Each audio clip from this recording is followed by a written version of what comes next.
Train रे विस्फोरण षड्यंत्र rail धारणु मिला डेटोनेटर गैस सिलिंडर आर्मी जवान को नहीं जाउथबा ट्रेन को विस्फोरण में उड़ाई देबाकू प्रयास करा जायछि।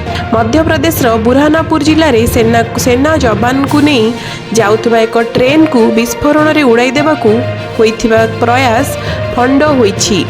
रेल धारणु 10टी डेटोनेटर मिलता बेले एहाकू नहीं व्यापक खोलताड़ जारी रही।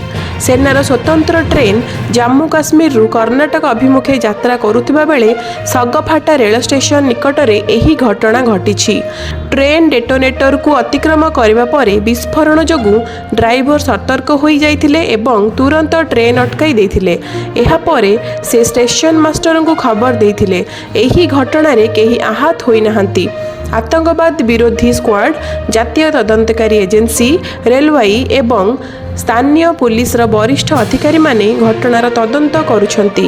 घटनास्थल 10टी डिटोनेटर जबत करा जायछि। अन्य एक घटना रे यूपी रे मध्य रेल धारणु गैस सिलिंडर मिलिछि। ट्रेन लाइनच्युत करने सेठारे मध्य षड्यंत्र उद्यम विफल होइछि। उत्तर प्रदेश कानपुर प्रेमपुर रेल स्टेशन निकट रेल धारणु आज एक खाली गैस सिलिंडर मिलिथिला। मालवाही ट्रेन लोको पायलट ट्रेन को अटकाइबा पई जरूरीकालीन ब्रेक लगाइथिले। कानपुर प्रयागराज अभिमुखे ट्रेन जाउथबा बेले सकाळ 8:10 रे एही घटना घटितिबा पुलिस कहिछि।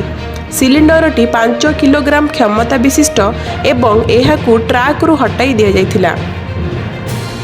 घटनार तदंत चली बोली पुलिस कहिछि।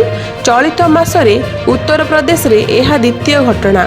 गत सेप्टेम्बर 8 तारिख में प्रयागराज रु भिवानी अभिमुखे जाउथबा कालंदी एक्सप्रेस रेल धारणा उपरे एलपीजी सिलिंडर रखी एहाकू लाइनच्युत करबाकू षड्यंत्र करा जाइथिला।